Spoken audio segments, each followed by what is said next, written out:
আসসালামু আলাইকুম।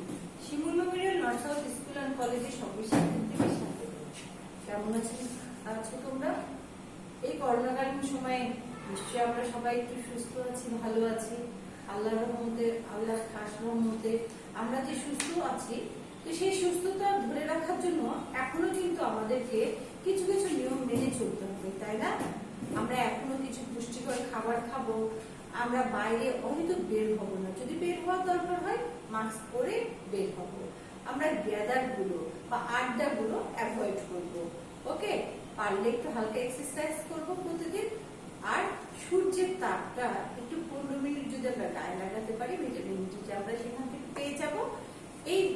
এইগুলো যদি আমরা মেনে চলি, স্বাস্থ্যবিধিগুলো, ইনশাল্লাহ আমরা করোনাকে জয় করতে পারবো। আমি সাবেরা ইয়াসমিন, সহকারী শিক্ষক। আজ 10ম শ্রেণীর ব্যবসায়িক ক্লাস নিব, 3য় অধ্যায়। ওকে,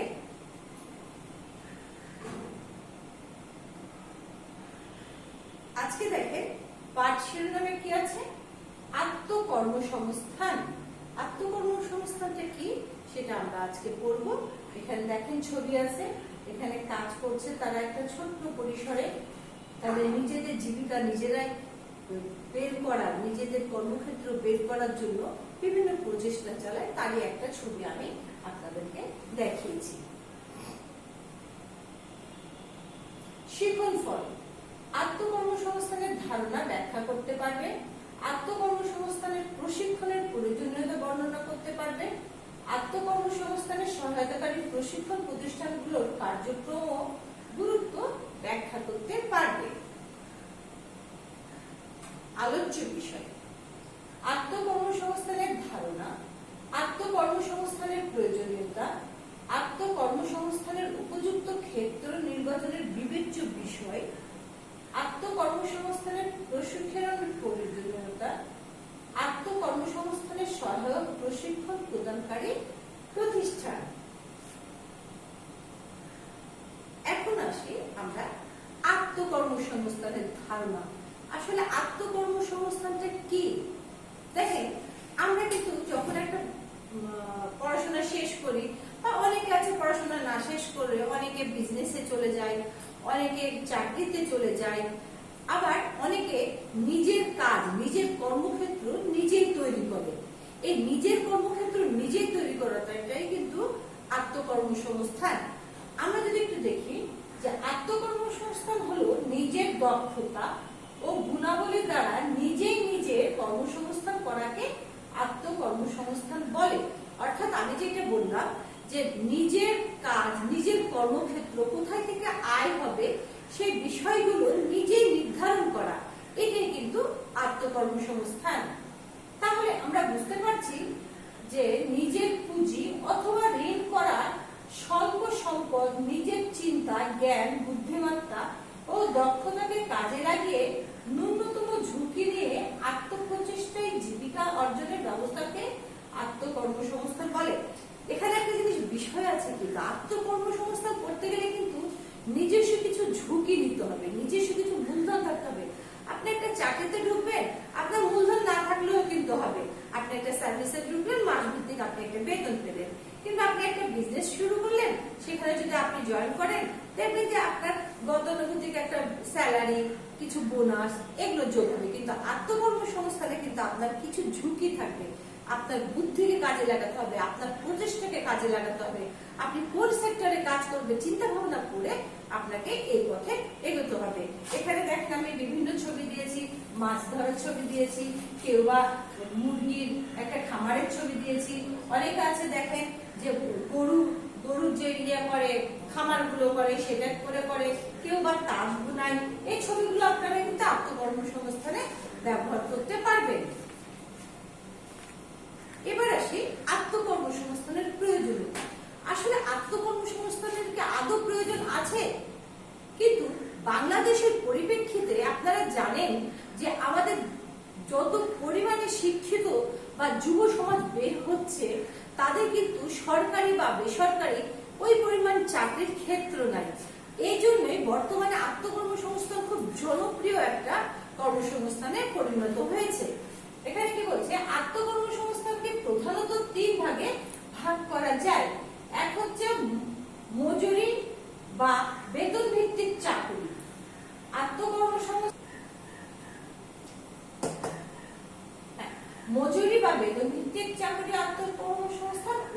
ব্যবসায়ী। তাহলে আমরা কয়টা পেলাম? একটা বেতন ভিত্তিক, মানে আপনাকে যে একটা কাজ করবেন তার মাসিক হোক সাপ্তাহিক হোক একটা স্যালারি দিবে বা বেতন দিবে, এটা একটা। আর একটা হচ্ছে আপনি নিজেই ব্যবসা করছেন, আর একটা আত্মকর্মসংস্থান কাজ করছেন, যেটাতে কিন্তু আপনার নির্দিষ্ট হারে যে বেতন দিবে, নির্দিষ্ট হারে যে আপনার মাসে একটা স্যালারি পাবেন, কিংবা ব্যবসা করছেন নিজেই আনছেন, সেটা কিন্তু না। কর্মসংস্থানের প্রধান উৎস সরকারি ও বেসরকারি প্রতিষ্ঠান। আমরা এটা খুব ভালো করে জানি। আমি যখন পাশ করবো, মাস্টার্স করবো, তখন কিন্তু প্রথমে আমার টার্গেট থাকবে আমি একটা ভালো চাকরিতে জয়েন করব। এই ভালো চাকরিটা সরকারি হতে পারে, এই ভালো এটা বেসরকারি হতে পারে। তারপরে কি হচ্ছে, অন্যান্য পেশার আয়ের সম্ভাবনা সীমিত, কিন্তু আত্মকর্মসংস্থান থেকে প্রাপ্ত আয়, প্রাথমিক আয় প্রথম দিকে সীমিত ও অনিশ্চিত হলেও পরবর্তীতে এই পেশা থেকে আয় বৃদ্ধির সম্ভাবনা আছে। অর্থাৎ আপনি আত্মকর্মসংস্থান যখন শুরু করবেন, সেই মুহূর্তে কিন্তু আপনি বলতে পারবেন না যে আপনার আয়টা কতখানি হবে, আপনি সেখান থেকে কতটা লাভবান হবে। প্রথমের দিকে হয়তো এখানে দেখো আমরা যে কর্মসংস্থানটা বলছিলাম, মানে ওখানে তো একটু ভুল হয়েছিল যে আত্মকর্মসংস্থান, আসলে কর্মসংস্থানকে আত্মকর্মসংস্থান একটা আলাদা বৈশিষ্ট্য। কর্মসংস্থানকে তিন ভাগে ভাগ করা যায়, একটা মজুরি ভিত্তিক, একটা ব্যবসায়ী, একটা হচ্ছে আত্মকর্মসংস্থান। বুঝতে পেরেছো তোমরা? ওকে, এখন আসো এই কর্মসংস্থানের প্রধান উৎস কি? সরকারি ও বেসরকারি প্রতিষ্ঠান। আমরা কিন্তু প্রথমে পড়াশোনা শেষ করে বলো আর না শেষ করে বলে, কিছুদিন হয়তো স্টপ, হয়তো কেউ অনার্স শেষ করে, আমরা কিন্তু প্রথমেই চাকরিকে টার্গেট করি, তাই না? সরকারি হোক বেসরকারি হোক, এই জিনিসটা আমরা টার্গেট করি। পরবর্তীতে অন্যান্য পেশার আয়ের সম্ভাবনা সীমিত, কিন্তু আত্মকর্মসংস্থান থেকে প্রাপ্ত আয়, প্রাথমিক আয় প্রথম দিকে সীমিত ও অনিশ্চিত হলেও পরবর্তীতে এই পেশা থেকে আমরা কিন্তু আয় বৃদ্ধির সম্ভাবনা অসীম।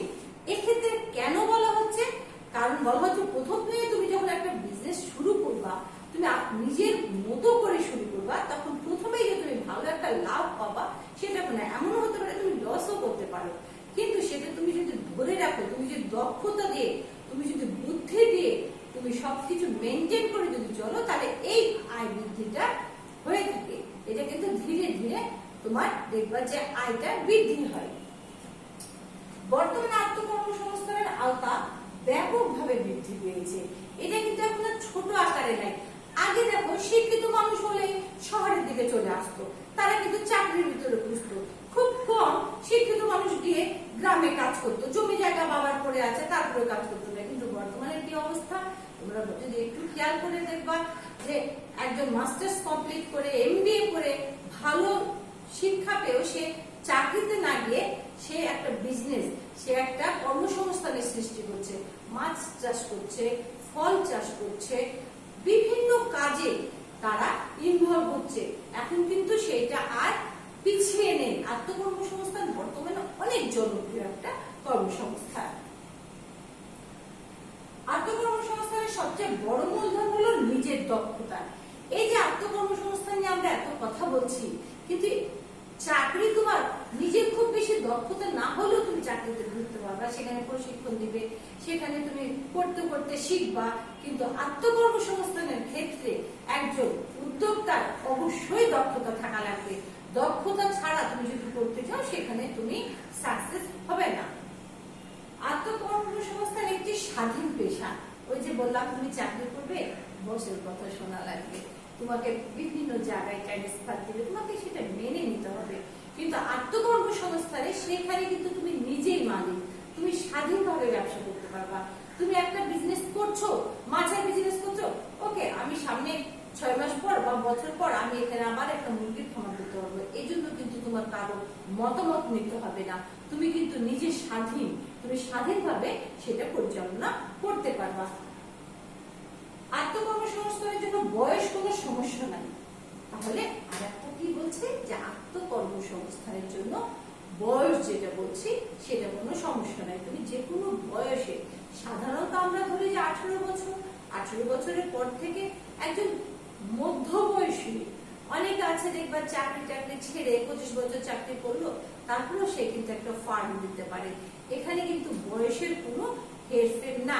তাহলে আমরা যে আত্মকর্মসংস্থানের এই সুবিধাগুলো দেখতে চাই, তাহলে দেখো বাংলাদেশের পরিপ্রেক্ষিতে বর্তমানে আত্মকর্মসংস্থানের অনেক বেশি গুরুত্ব না?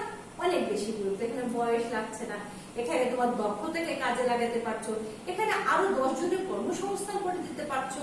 এই জিনিসগুলো করলে সরকার তথা সমাজেরও কিন্তু অনেক উন্নত হচ্ছে, কারণ মানুষের জীবনযাত্রার মান উন্নত হচ্ছে।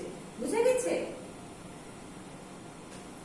এবার আসি আত্মকর্মসংস্থানের উপযুক্ত ক্ষেত্র নির্বাচন। শুধু আত্মকর্মসংস্থান করব, একটা ফার্ম করব, সেটা বললেই তো হবে না। তার ক্ষেত্রগুলোকে আমাদেরকে বিবেচনায় আনতে হবে। কোন কোন ক্ষেত্রে করলে আমরা সাকসেস হব। এখানে দেখো কি বলছি যে আত্মকর্মসংস্থানমূলক ব্যবসা পরিচালনার ক্ষেত্রে সাফল্য ব্যর্থতা অনেকাংশে নির্ভর করে আত্মকর্মসংস্থানের উপযুক্ত ক্ষেত্র নির্বাচনের ক্ষেত্রে। তাহলে আমরা কি দেখলাম যে আত্মকর্মসংস্থানের উপযুক্ত ক্ষেত্রগুলোকে নির্বাচন করতে হবে, সব জায়গাতেই কিন্তু হবে না। এক্ষেত্রে কি বলছে, সঠিক পণ্য নির্বাচন। আমি কোন পণ্যটা নিয়ে কাজ করব, আমি যে আত্মকর্মসংস্থানের একটা কাজ করব, তাহলে আমাকে সঠিক পণ্য, যে পণ্যটার বাজারে চাহিদা আছে, আমার এই সমাজের চাহিদা আছে, সেই পণ্যটা প্রথমে আমাকে নির্বাচন করতে হবে। তারপরে প্রাথমিক মূলধন। আমি একটা কাজ করতে যাবো, আমার হাতে কোনো টাকাই নেই, আমি কাজটা এগোতে পারবো? ন্যূনতম কিছু মূলধন আমার থাকা লাগবে। সে আমার থাকুক, আমার বাবার কাছ থেকে আমি নিই, আমার ভাইয়ের কাছ থেকে নিই, কিন্তু ন্যূনতম একটা মূলধন, যে মূলধনটা প্রথমে আমাকে লাগে, সে মূলধনের ব্যবস্থা করতে হবে। পণ্যের চাহিদা নির্ধারণ। একটা পণ্য আমি বাজারে ছাড়বো, সেই পণ্যের চাহিদাটা কেমন, সে পণ্যের আদৌ চাহিদা আছে কিনা, কত পরিমাণ চাহিদা আছে, সেখানে ভোক্তা কেমন আছে, আমাদের সবকিছু মেনটেন করতে হবে। কারণ চাহিদা যদি না থাকে, সেখানে যদি আমি পণ্য বেশি প্রোডাক্ট করে ফেলি, সেখানে চলবে না। আমাকে চাহিদা অনুযায়ী যোগান দেওয়ার একটা ব্যাপার আছে, সেই জন্য চাহিদাটা খেয়াল রাখতে হবে। অভিজ্ঞতা ও শিক্ষা। শিক্ষায় জ্ঞানের আলো। আমরা সবাই জানি, একটা অশিক্ষিত মানুষ যদি একটা কর্মসংস্থান করতে যায়, তার জন্য কিন্তু অনেক চড়াই উতরাই করতে হয়। আমি বলছি না যে তারা সাকসেস হবে না, হবে হয়তো, তবে তাদের অনেক বাধা বিপত্তি, একটা অফিসিয়াল কাজ করা প্রবলেম, অনেক কিছু প্রবলেম আছে। তার সাথে কি অভিজ্ঞতা। আমি একটা কাজ করতে যাব, সাপোজ আমি একটা মাছের খামার করব, আমার মাছ সম্পর্কে কোনো অভিজ্ঞতা নাই, কখন কি করতে হয়, কখন পুকুর খনন করতে হয়, কখন বীজ দিতে হয়, কখন পোনা ছাড়তে হয়, আমি কিছু জানি না। আমি হুট করে টাকা নিলাম, একজনের পুকুর নিলাম, তারপরে সেটাতে মাছ চাষের ব্যবস্থা করলাম, হবে? হবে না।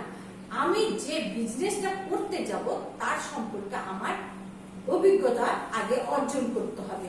এই অভিজ্ঞতা অর্জন করলেই আমি সফলভাবে সেটা পরিচালনা করতে পারবো। নিজের দুর্বলতা সম্পর্কে সজাগ থাকা। দেখেন, প্রত্যেকটা মানুষের কিন্তু কিছু না কিছু দুর্বলতা থাকে। আমি বলছি না যে সবাই 100% কারেক্ট, দুর্বলতা থাকবে। এখন আমার যদি কোনো বিষয়ে দুর্বলতা থাকে, আমি গ্রামে যেতেই পারি না, সেখানে গেলেই আমার প্রবলেম হয়। আমি এত দূর রাস্তা যেতে পারি না, আমি ভাঙাচোরা রাস্তাতে যেতে পারি না। এই বিষয়গুলো আমাকে খেয়াল রাখতে হবে। আমার শরীর চলছে কিনা, আমার শরীরই চলে না, আমি মাসে 4 দিন অসুস্থ থাকি, তাহলে আমার কিভাবে হবে? তাহলে কি নিজের দুর্বলতাগুলোকে বের করতে হবে। এবং একটা জিনিস আমি যখন করতে যাবো, আত্মকর্মসংস্থানের একটা বিজনেস যখন চালু করবো, সে সম্পর্কে আমার কোনো আগ্রহ নেই। আমি এখন আপনাকে জিজ্ঞাসা করলাম, তুমি যে এটা করতে যাচ্ছ, তোমার কি আগ্রহ আছে? তুমি কি বোঝো? তুমি যে একটা তাঁত করতে যাচ্ছ, তোমার কি এই শাড়ি সম্পর্কে বা কাপড় সম্পর্কে কোনো আগ্রহ আছে? না, আমার কোনো আগ্রহ নাই, এমনি করতে হচ্ছে, করবো, কি করবো, একটা কাজ করবো না, সেটা তো তুমি সাকসেস হবে না। তোমাকে অবশ্যই তোমার দুর্বলতা সেই সম্পর্কে তোমাকে সজাগ থাকতে হবে। কোন জিনিসটাতে আমার দুর্বলতা আছে, সেইটার দিকে আমার না যাওয়াই উত্তম। আর একটা কি, যৌথ উদ্যোগ। মনে রাখবে, একক কাজ করা খুব কঠিন। আত্মকর্মসংস্থানেও তাই, তুমি একা একা একটা কাজ সফলভাবে বের করে আনতে পারবা না। তাই এখানে যৌথভাবে যদি তুমি নাও, আরো কিছু যদি তোমার খুব বিশ্বস্ত আত্মীয় স্বজনকে নিতে পারো, বন্ধুদের নিতে পারো, তুমি গোষ্ঠীকে নিয়ে যৌথভাবে এই উদ্যোগটা তুমি গ্রহণ করতে পারো। আর কি আছে দেখো, সঠিক প্রযুক্তির ব্যবহার। বর্তমান যা যুগ, তুমি যদি প্রযুক্তির ব্যবহারই না জানো তাহলে তুমি পারবা? তোমার একটা জিনিস ইমেল করতে হবে, তোমার একটা ফ্যাক্স আসবে, তোমাকে কথা বলতে হবে, তুমি বোঝোই না মোবাইল চালানো, তুমি বোঝোই না কম্পিউটার চালানো, তাহলে হবে? এই জন্য সঠিক প্রযুক্তির ব্যবহার তোমাকে শিখতে হবে। দেশের আর্থসামাজিক ও রাজনৈতিক অবস্থা সম্পর্কে অবহিত থাকা। তুমি বিজনেস করবা অথচ তুমি রাজনৈতিক সামাজিক অবস্থায় বোঝো না, বর্তমান সরকার কি চাচ্ছে, কোন নীতিতে বিজনেস পরিচালনা করতে চাচ্ছে, তুমি কিছুই জানো না, তুমি একটা কর্মসংস্থান তৈরি করে ফেললা, দেখবা যে সেখানে তুমি সফলতা আনতে পারবে না। তারপরে কি আছে দেখো, ব্যবসায় ঝুঁকি মোকাবেলায় উপায় অবলম্বন। তোমাকে প্রথমে ভেবে নিতে হবে যে আমি যখন বিজনেস করতে যাব অবশ্যই ঝুঁকি থাকবে। ব্যবসায় ঝুঁকি, ব্যবসায়ের সাথে একাত্মভাবে জড়িত। ব্যবসা করতে গেলে ঝুঁকি থাকবেই এবং এই ঝুঁকি মোকাবেলা করার তোমাকে উপায় আগে থেকে বের করে রাখতে হবে যে আমি যদি কোনো বিপদে পড়ি আমি কিভাবে সেখান থেকে উতরাবো। ব্যর্থতা থেকে শিক্ষা, সবই করলাম কিন্তু তোমার বিজনেসটা চালু হলো না, ভালো গেল না, তাহলে কি করবা? তাহলে তুমি নিজেকে ছোট মনে করে ব্যবসা ছেড়ে দিবা না, তোমাকে খুঁজে বের করতে হবে এই বিজনেসে তোমার কি কি ব্যর্থতা ছিল, এই ব্যর্থতাগুলোকে তোমাকে খুঁজে বের করে সেখান থেকে তোমাকে শিক্ষা গ্রহণ করতে হবে। সুষ্ঠু ব্যবসা পরিকল্পনা প্রণয়ন, সুষ্ঠুভাবে ব্যবসার যে পরিকল্পনাটা করবা তাতে স্পষ্ট করে সবকিছু লিখে রাখবা, স্পষ্ট থাকবে, তাহলে কি হবে তুমি সঠিকভাবে ব্যবসা পরিচালনা করতে পারবা। এবার আত্মকর্মসংস্থানের কিছু প্রশিক্ষণের প্রয়োজন হয়। নিজে নিজেই বললাম, নিজে নিজেই সবকিছু ঠিক করলাম, এটা হয় না, একটা প্রশিক্ষণের প্রয়োজন হয়। কি বলছে? প্রশিক্ষণ হলো সর্বস্তরের কর্মীদের জ্ঞান ও দক্ষতা বৃদ্ধি ও মানসিকতা অবিরাম ও নিয়মিত প্রচেষ্টা যাতে তাদের যোগ্যতা ক্রমশ বৃদ্ধি পেতে থাকে এবং প্রতিষ্ঠানটিও লাভবান হয়। নিম্নে প্রশিক্ষণের প্রয়োজনীয়তা ব্যাখ্যা করা হলো। কার্য প্রকৃতি ও পরিবেশের সাথে পরিচিতি। প্রশিক্ষণের মাধ্যমে তুমি কি কাজ করবা তা প্রকৃতি এবং পরিবেশের সাথে পরিচয় হওয়া যায়। দক্ষ ও অভিজ্ঞ কর্মীদের অপ্রতুলতা দূরীকরণ। কোথায় তুমি দক্ষ, কোথায় অভিজ্ঞ, এই কর্মীদের যে সংকট থাকে সেটা দূরীকরণ করা যায়। কর্মীর দক্ষতা বৃদ্ধি করা যায় প্রশিক্ষণের মাধ্যমে। আর কি করা যায়? সম্পদের সদ্ব্যবহার। সম্পদ তোমার হাতে আছে, কোন সেক্টরে কতখানি ইউজ করবা, কোন সেক্টরে তোমার কম ইউজ করলে চলবে, কোথায় তোমার বেশি ইউজ করলে চলবে, এই বিষয়গুলো তোমাকে ভাবতে হবে। নৈতিক বল বৃদ্ধি, তোমার নৈতিকতাটা বাড়াতে হবে। তোমাকে তোমার নৈতিকতা যদি না বাড়াও তাহলে তুমি সফলভাবে বিজনেসম্যান বা উদ্যোক্তা হতে পারবে না। অপচয় ও দুর্ঘটনা হ্রাস। কোন কাজটা করলে আমার অপচয়টা হ্রাস হবে, কোন কাজটা করলে আমার দুর্বলতাগুলো বা আমি যে দুর্ঘটনা করতে পারি সেখান থেকে আমি বেঁচে যেতে পারি। এখন তুমি বর্ষার সিজনে যদি কাঁচামালের ব্যবসা করো, ট্রাকে করে ঢাকায় পাঠালা, 4 দিন তো তোমার রাস্তাতে পড়ে থাকলো, সব কাঁচামাল বুঝে গেল। এটা করলে হবে, এইসব বিষয়ে তোমাকে জ্ঞান থাকতে হবে। এবার দেখো আমি কিছু আত্মকর্মসংস্থান প্রশিক্ষণের উদারকারী প্রতিষ্ঠানগুলোর নাম বলছি। কি? বাংলাদেশ ইনস্টিটিউট অফ ম্যানেজমেন্ট, মহিলা বিষয়ক মন্ত্রণালয়, বাংলাদেশ পল্লী উন্নয়ন বোর্ড, গ্রামীণ মহিলাদের কর্মসংস্থান প্রকল্প, যুব প্রশিক্ষণ কেন্দ্র, নটরাজ এনজিও। এখানে দেখো আমি কিছু ছবি দিয়েছি, এটি কিসের ছবি দেখতে পাচ্ছ? মহিলা বিষয়ক অধিদপ্তর। মেয়েরা যে ঋণ নিবে, মেয়েরা যে কাজ শিখবে, এখান থেকে মেয়েদেরকে কিন্তু অনেক সুযোগ সুবিধা দেওয়া হয়ে থাকে। এটা যুব ভবন।